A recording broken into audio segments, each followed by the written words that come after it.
Good morning, everyone. We're going to give all the attendees a moment to join, and then we'll get started. If you have any technical issues or questions throughout the program, please feel free to add them to the chat or the Q&A box at the bottom of your Zoom screen.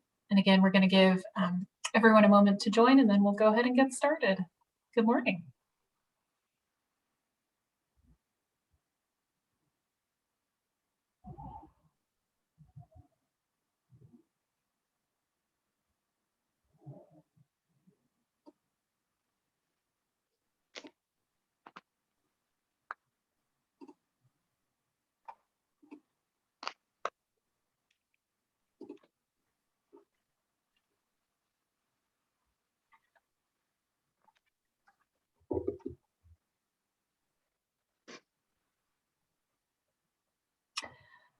All right, well, I think everyone is joined, and if there are some more people that come as we get started, that's fine. Good morning and welcome to this month's edition of our member-only curator conversation with the Virginia Museum of History and Culture. My name is Elizabeth Darling, and I am pleased to welcome you to this exciting program where we are joined by our partners at the Black History Museum of Virginia to talk about our new partnership that has been going on, and we're excited to give you guys a sneak peek into all that entails. Before we get started and before I do introductions, I did want to share some sad news that we did just learn of this morning, is that the executive director of the Black History Museum, Adele Johnson, did pass away yesterday unexpectedly. So we send our thoughts and prayers to everyone at the Black History Museum and to Adele Johnson's family. And I would like to take this moment here to have a brief moment of silence as we honor her life and all that she's done for Richmond and our city.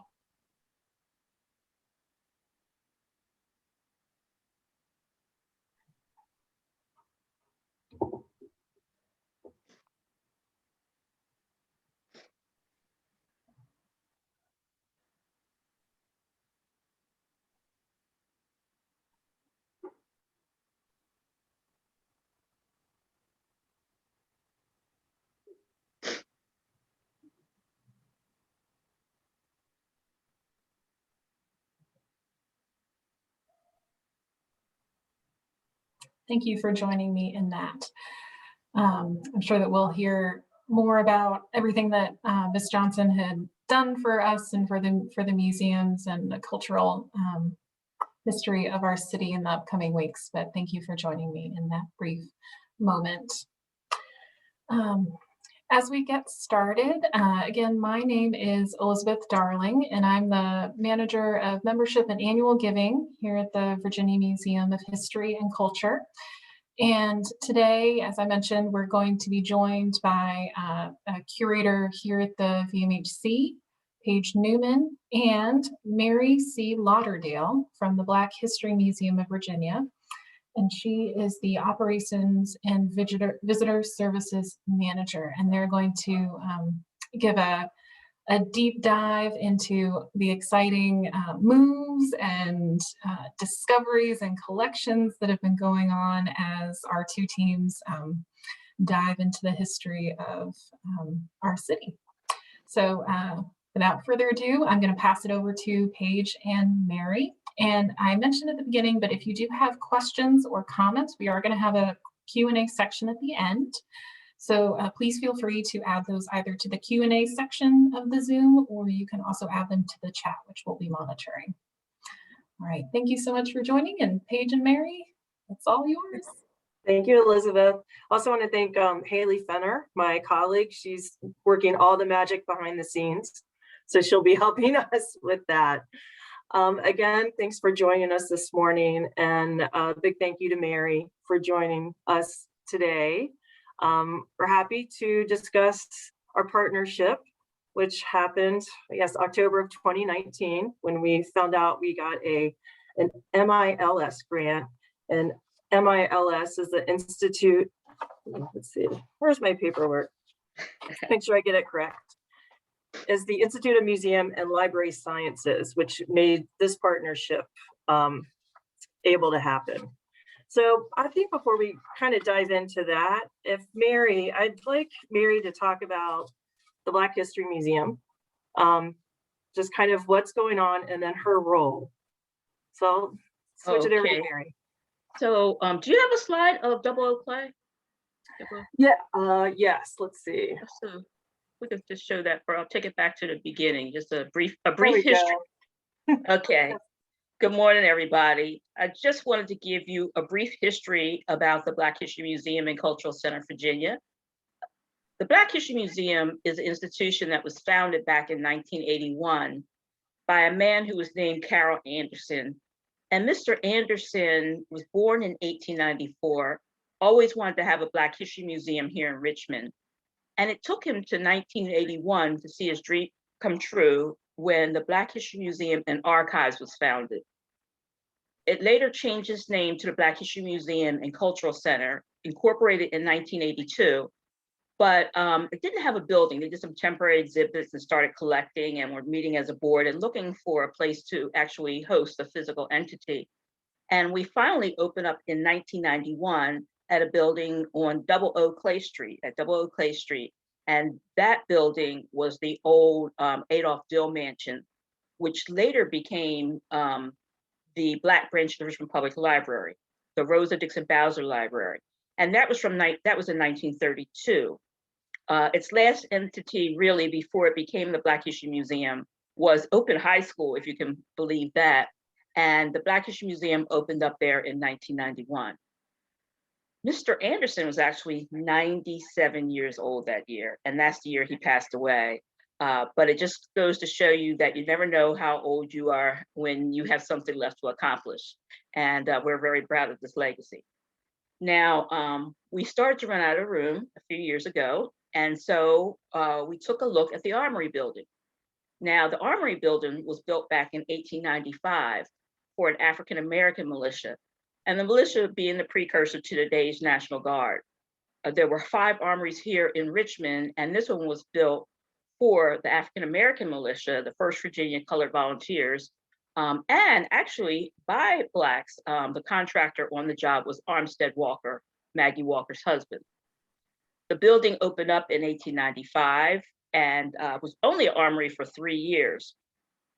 The Spanish-American War broke out, and the building was, this is where the soldiers were drilling, and the men willingly volunteered to join the regular army because the militia is the precursor to today's National Guard.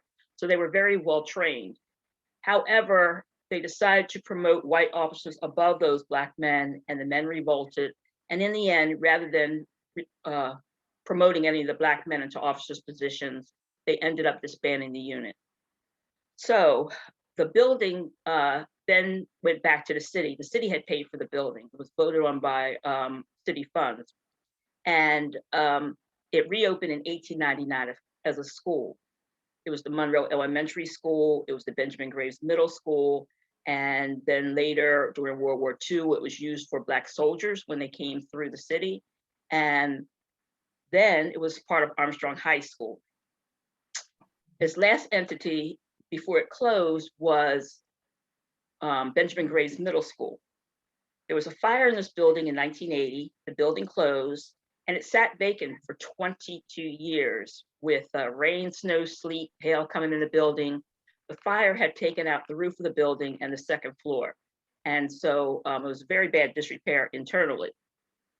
In 2002, the city got a grant called Save America's Treasures Grant, and they stabilized the building, put the roof back on, and it sat this way for another 12 years until 2014. When we took over, we renovated the original building, built on a building in the back, and opened up in 2016 as the Black History Museum and Cultural Center, Virginia. So that's our history in a nutshell. So what we also, the next slide, Haley, we're going to go through some of the objects. I guess the next slide after that. Yeah. So the next few slides will be objects that are in the collection of the Black History Museum. And I don't know if Mary, you want to jump in, or we can just scroll kind of through scroll some of these back and objects? stop. Yeah. Because this is a Virginia Beneficial and Insurance Company certificate. And a part of, with our partnership, we're calling it a collections sharing partnership, because our institutions will be sharing collections and resources. And it came about because, as Mary mentioned, their move in 2016, they got a beautiful space, but not a lot of storage in that space. Right. So with working with the Black History Museum, certain objects that are at Clay Street will be housed at the VMHC. Another exciting part of the partnership is we're digitizing the photographs in the Black History Museum's collection.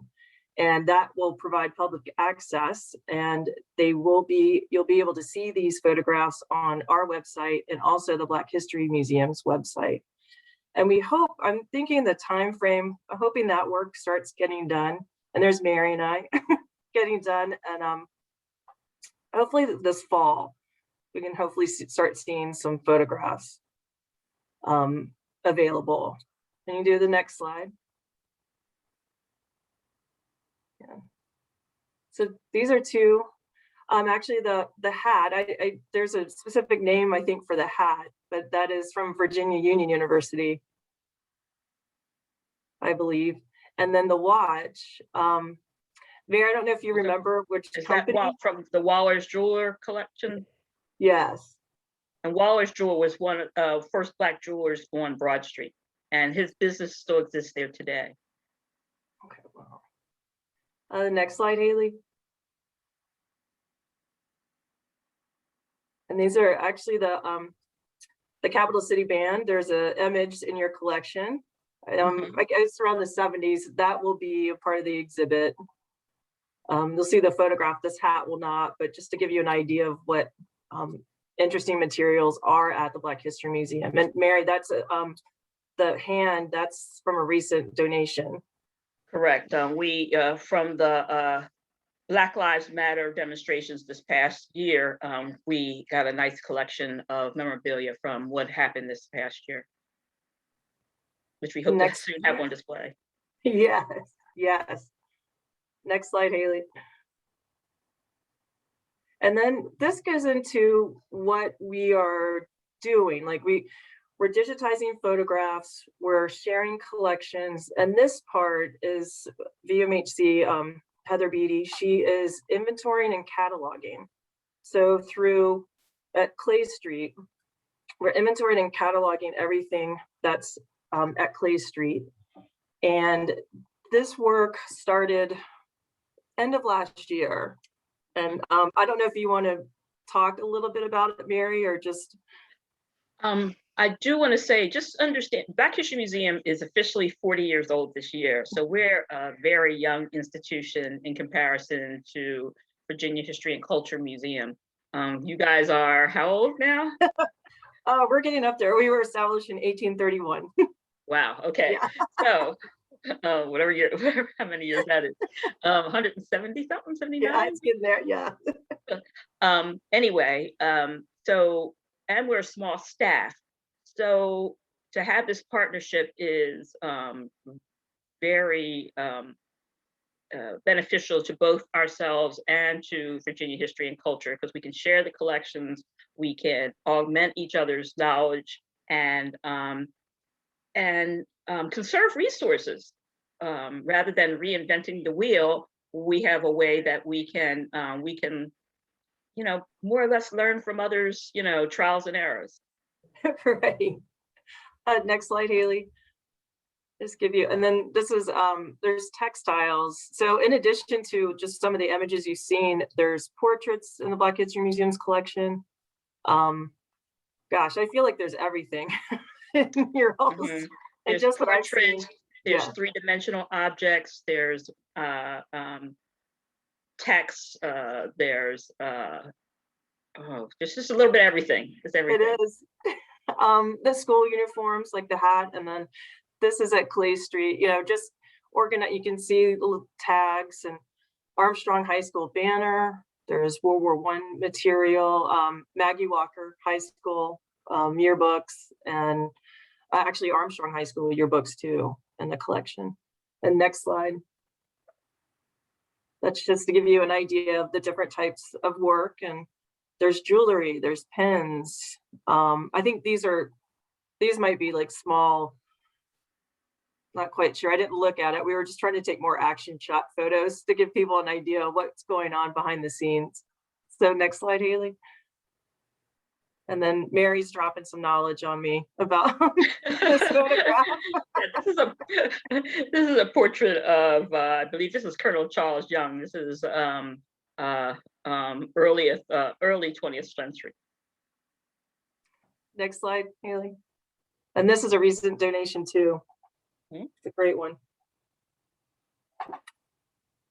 And here's, this is starting into the exhibit. So the next slides will be sort of items that are in Partners in History, which will open July 1st. And the goal for Partners in History was to share our collection and Black History Museum's collection. We added pieces from both. So you could see how our collection sharing partnership was going to work. So as Mary mentioned in the beginning, and I don't know if you can tell, but it does say the Rosa D. Bowser Branch Library. And that is 00 Clay Street, which has had so much history, that building alone. There we go, thank you. And that's 00 Clay Street today. So this will be, the Partners in History exhibit we kind of took, this is part of a painting, it's called Legendary Leaders, 5 legendary leaders. And those leaders are, you want me to tell you who they are? Yeah, please. So that's Giles Jackson, an attorney, John Mitchell Jr., local newspaper editor and politician, Virginia Randolph, educator, and the next one is that's Zenobia Gilpin, Dr. Gilpin, and she lived right down the street from 00 Clay Street at 9 West Clay Street. Above her is Giles Jackson, African-American attorney. And then the lady on the end here, that is Rosa Dixon Bowser, who was one of the first licensed Black female teachers in the Richmond Public Schools, and for whom that building was named after when it became a library. That's right. And the exhibit will include this portrait. It will include Armstrong High School and Maggie L. Walker High School material. This is actually from our collection. It's the senior class from Armstrong High School in 1937. And the next slide is from the same collection. It's the diploma of Catherine Viola Gray. Not quite sure where she is in the photo from before, but this will highlight some of Black History Museum's materials. Other parts of the exhibit we're going to focus on Oliver Hill. You can't tell a story without Oliver Hill and Spotswood Robinson, for sure. Another part of the exhibit will be Madame Chalmers. This is actually will be another part. When we talked about digitizing the photographs, this is an unidentified woman, one of the photographs in the Black History Museum collection. We're kind of asking, most people are identified in the photographs, but we're also asking the public's help too, and hopefully identifying who some of these people are. And then the next slide. This is one of my favorites. I think Mary's too. Can you tell us a little bit about her? I think you're getting to be more of an expert on her than I am. You go right ahead. This amazing woman, her name is Martha Pryor Anderson, and she was known as a poet laureate of Harlem. This is a photo from 1988, and I believe it might have been a birthday, but she was born in Richmond as a poet, and she was a dramatic performer, and I think that vibe really comes through in this photo. She debuted in Carnegie Hall in the early 1940s, and then she traveled extensively, appearing in churches, local schools, and colleges. So one part of the exhibit will have more of these photographs and stories attached to the people in these photographs, but some are unidentified, and that's for kind of wanting the public's help to help us in the Black History Museum maybe put some names to faces. So the next slide, or is that the last one? Oh, there we go. So we just kind of, this is the Black History Museum. I encourage everyone to go down there and visit. Do you want to mention a couple of the exhibits that you have? Yes. First, I was remiss in saying what the Black History Museum's mission is. Our mission is to preserve stories that inspire. As you can see by our collection, it's quite a diverse collection, and it preserves the history of the African diaspora in Virginia as it relates to the nation and to the world. And our current exhibitions, we feature in this building, we have some new technology, a lot of touchscreen technology. We were able to take advantage of when we moved into this facility. And that's on our first floor, permanent exhibitions that range from emancipation all the way to present day. We have feature exhibitions on in our second floor galleries. Our current ones are, first one came from the Richmond Jazz Society, and it's called Virginia Jazz, the Early Years. And it features 38 artists from the state of Virginia, jazz artists from the state of Virginia, and it's quite phenomenal. Folks such as Ella Fitzgerald, Pearl Bailey, Bilbo Jangles Robinson, and the like. And it'll be up through at least June, and maybe we can get it extended. We have a next exhibition is that is on display right now is on Bilbo Jangles Robinson, a native Richmonder, and that's part of our photograph collection. There's about 40 odd photographs that are on display. So we encourage you to come out and visit us. I mean, it's been exciting. We follow COVID restrictions, but we've been the public has been very pleased. It is, and it's a beautiful space if you haven't. And your so it's sort of your permanent exhibit too, because that's yes, our permanent exhibits cover from, as I said, emancipation, Reconstruction, Jim Crow, Brown v. Board, mass resistance, and civil rights. And here again, we have an example of how we have collaborated with history and culture in the past.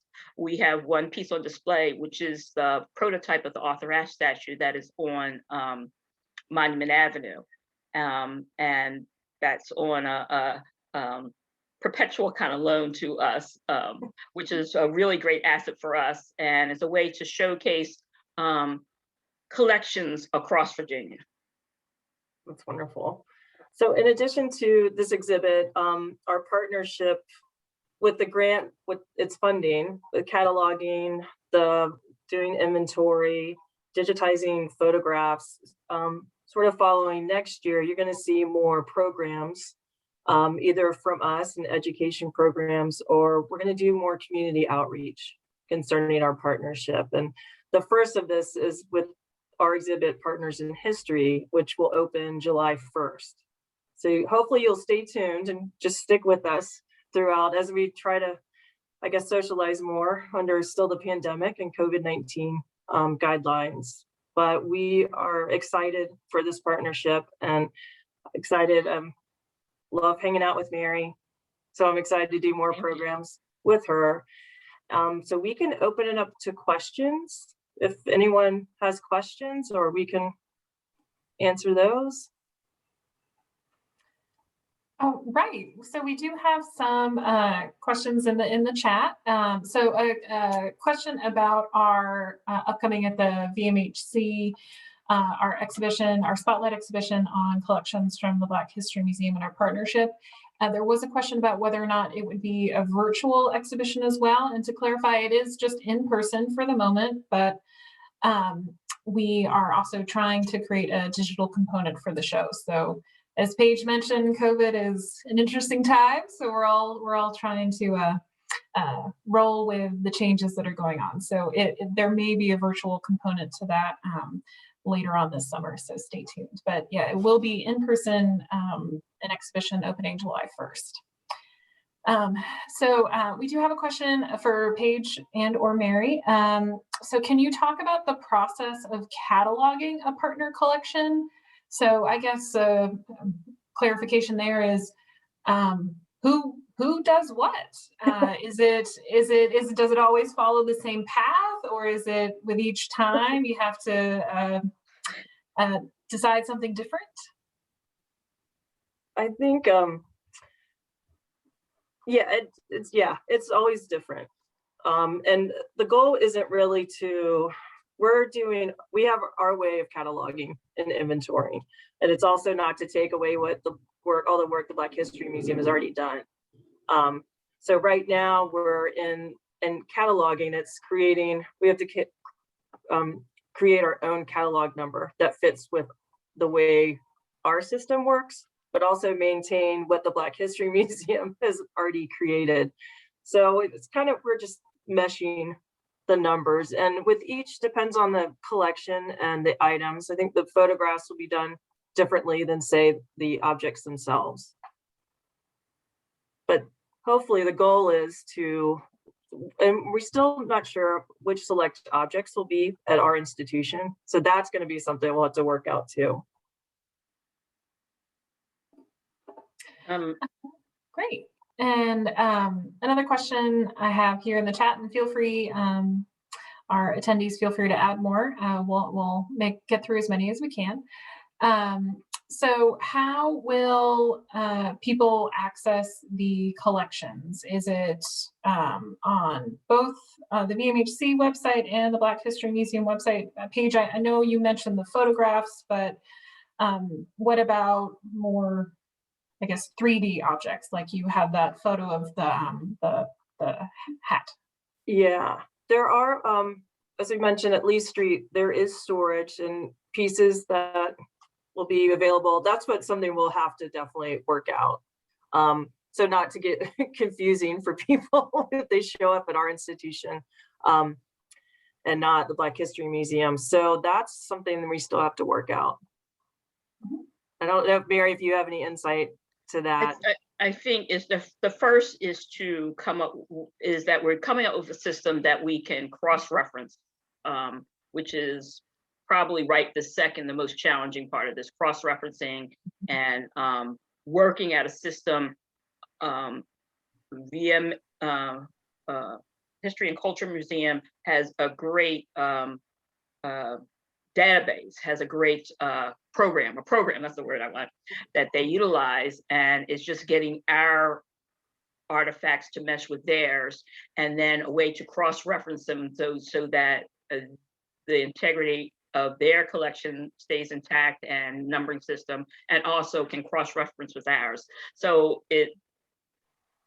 it's complicated, but not complicated, and Right. but eventually it should make it something that is more streamlined, that if you think it's like cars, you think that they are all built the exact same way, and you can just interchange parts. You can, but you can't. And the same thing here.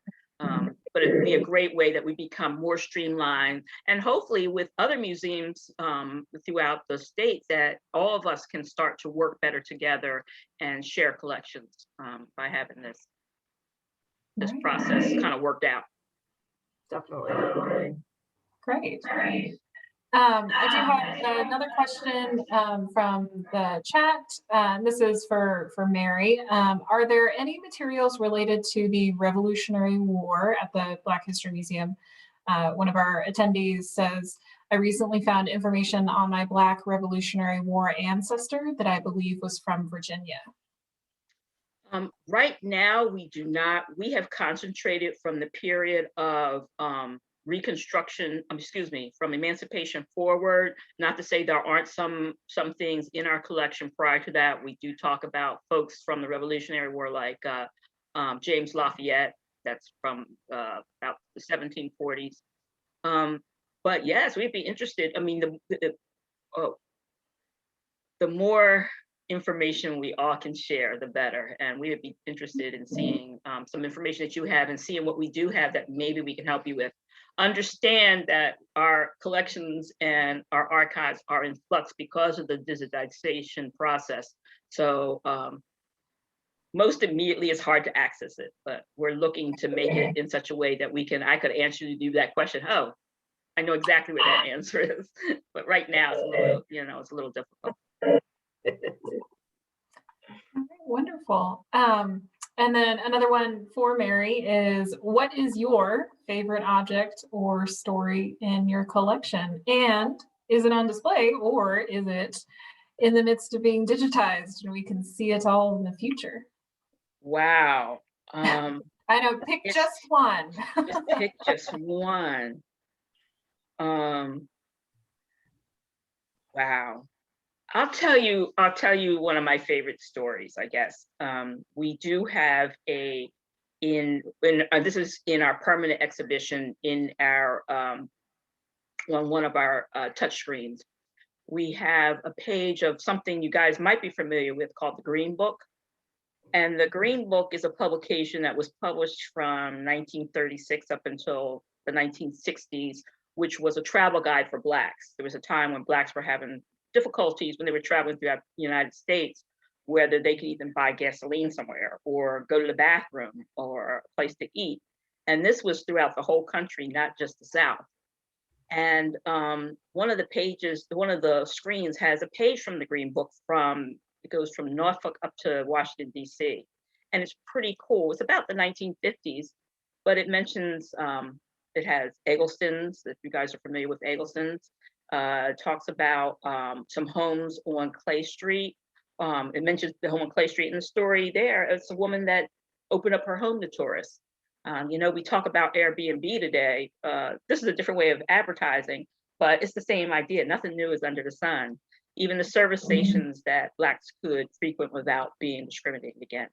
And I think talking about that, that's one of my favorite things to talk about. Oh yeah. All right. I'm looking for more questions we have. Let's see. There was a follow-up question about the exhibition that we have upcoming. Will there be exhibit components in both buildings, VMHC and the Black History Museum? I don't actually know the answer to that question. I know that we'll have some of the VMHC. Mary, do you know if you're going to have some parts at the Black History Museum? We are opening up, as I said, this is our 40th year, and so we will be opening up an more or less like a companion exhibit with some of our treasures in our collection in the spring of 2022. So it won't be a mirror of that, of what's at History and Culture, but History and Culture will just be a taste of what's to come. Right. Yes. And then there is another question here. How many of the Black History Museum's three-dimensional objects are housed or will be housed at the VMHC? A ballpark figure. Yeah, that's a great question. I don't even have a number. I don't, because it's really, we're just pulling some for the exhibit, pulling some key objects out. But as for what's going to be, oh my gosh, we're in infancy stages as far as that's concerned. Yeah. And then I guess for the objects that will be in the display at the VMHC, what is one of the objects or one or two of the objects that our members and guests should definitely come see at the exhibit? And if you could talk and give a little history about that object. I think one of my favorite that we're gonna have, I love the barber chair, because there's just a presence to it. It's old school, but 1920s to 40s. Mm-hmm. And I think just seeing it it's ornate, the footstool is ornate, and I wouldn't say we don't really have a lot of history of it, but I think it was used in it was at a business. It was on 2nd Street. It was the International House of Style. It was used there about 1960. And just from talking to folks throughout the years, some men, it's kind of like, people collect cars. there are people that are like, they are fans of barber chairs, and they can tell you when they were made and what year and what model and that type thing. So that whole history, not just the Black history part, but just the history of the piece itself is very important, and just something that it just shows you that Black history is America's history, and that we can all find common things in objects that relate to all of us. Right. That's true. Another object people will be, it's Oliver Hill's desk. And it was when he was, with the law firm, Hill, Tucker and Marsh. So it's Oliver Hill's desk. So that's just interesting. And you would think of all the important work Oliver Hill did. And the desk is really kind of plain, isn't it? Unassuming, very unassuming. Yeah, unassuming, yeah. So those are like the two big objects in there.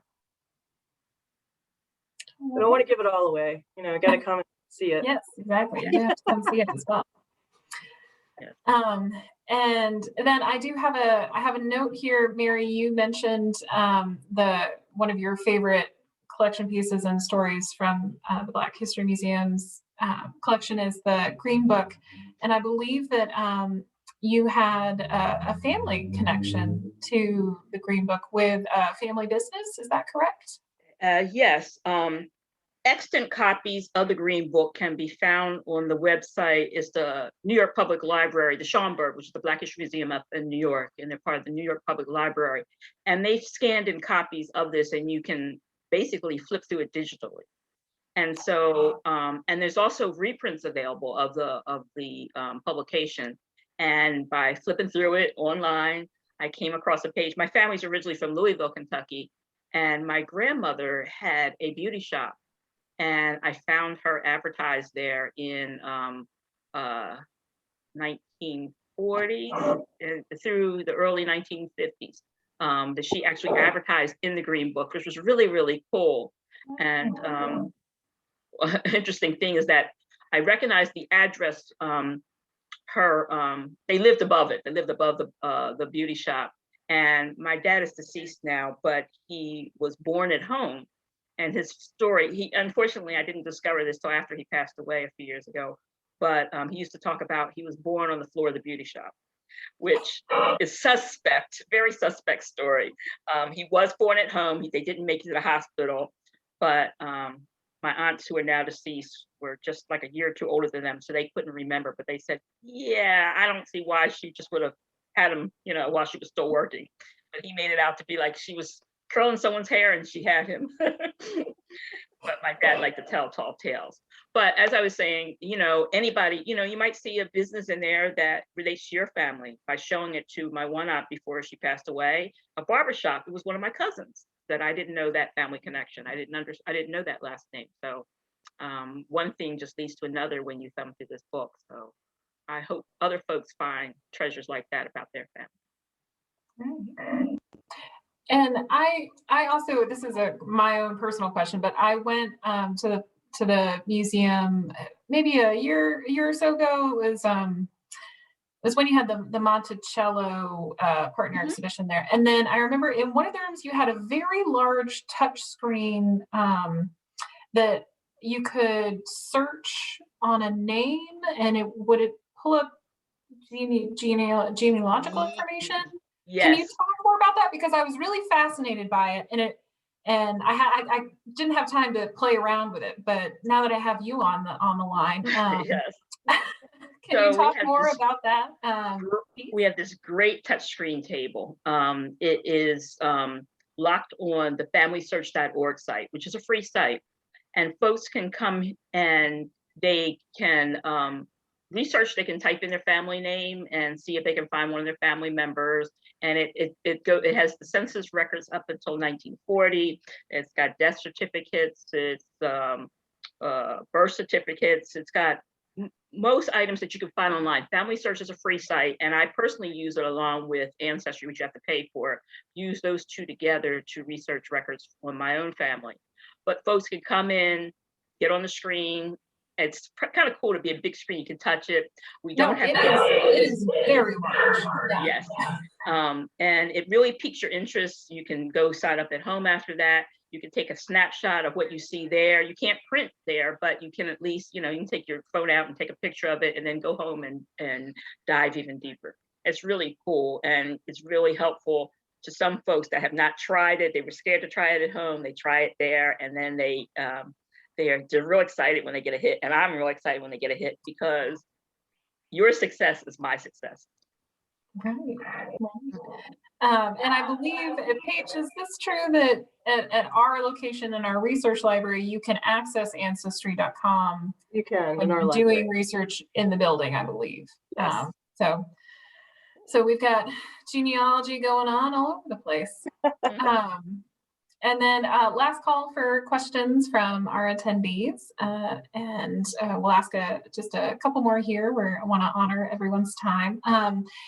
Mary, can you talk a little about visiting the Black History Museum right now? I believe that you have some temporary hours in place, and you've got some special COVID safety guidelines. So if you wanted to keep us up to date, because certainly since I haven't been during COVID yet. So if you wanted to get people up to date on how to visit in person. Sure. We are open Thursday, Friday, and Saturday from 10 to 5. We follow COVID guidelines. We take your temperature at the door. We ask you some questions. We do require folks to wear masks, and we issue vinyl gloves in case anybody's allergic to latex, but vinyl gloves, because we do have touch screens. So we ask that folks wear these gloves, and we have all different sizes to accommodate everybody. And it's been great.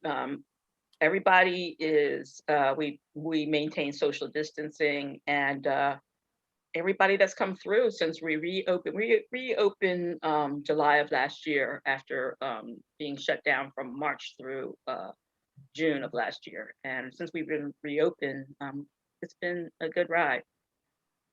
Oh, wonderful, thank you.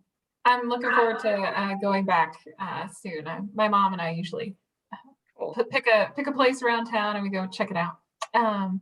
Well, if there aren't any more questions, I want to thank Paige and Mary for their time today. And I will also offer Paige and Mary, if there was anything that you thought of that you wanted to cover before we head out today, I would offer up the time. I just want to say thank you for inviting me. Thank you for this partnership, and thank you guys for the questions. Definitely. This has been fun. Yeah, and we're excited just to start. We've already been doing stuff, but it's been behind the scenes, so it's nice to start talking to the public and being out there. Mm-hmm. Yeah, yes. I think we'll have a lot more to share, and I think it's probably a good idea to have another one of these maybe 6 months or a year from now and have like a here's where we were, here's where we are now with our partnership. Well, yes, thank you, Paige and Mary, so much for joining us today. For our members who are on the call, again, thank you for joining us. As Mary mentioned, the Black History Museum is open now, Thursday through Saturday, to visit. The Virginia Museum of History and Culture will reopen on July 1st, and we will still have some construction going on, so pardon our mess, but we will have the Story of Virginia, and of course the Spotlight exhibition on the Black History Museum partnership will be up, as well as some other exhibitions. And also we are going to be bringing back our public programming, so our banner lectures. We're going to start allowing small groups of members and guests to come in and attend the program. We will of course still stream it live. And let's see, what other newsy notes do I have? The next curator conversation will take place in June, and we're busy planning that program. So be on the lookout on our website and email for the next invitation to join for the one in June. And thank you so much to our members for your continued support. We really appreciate it during these crazy times that we're all experiencing together. And we so look forward to welcoming you back on July 1st. And without further ado, I'll let you guys go. Thank you so much for joining today and have a wonderful rest of your week. Take care. Thank you all. Thank you.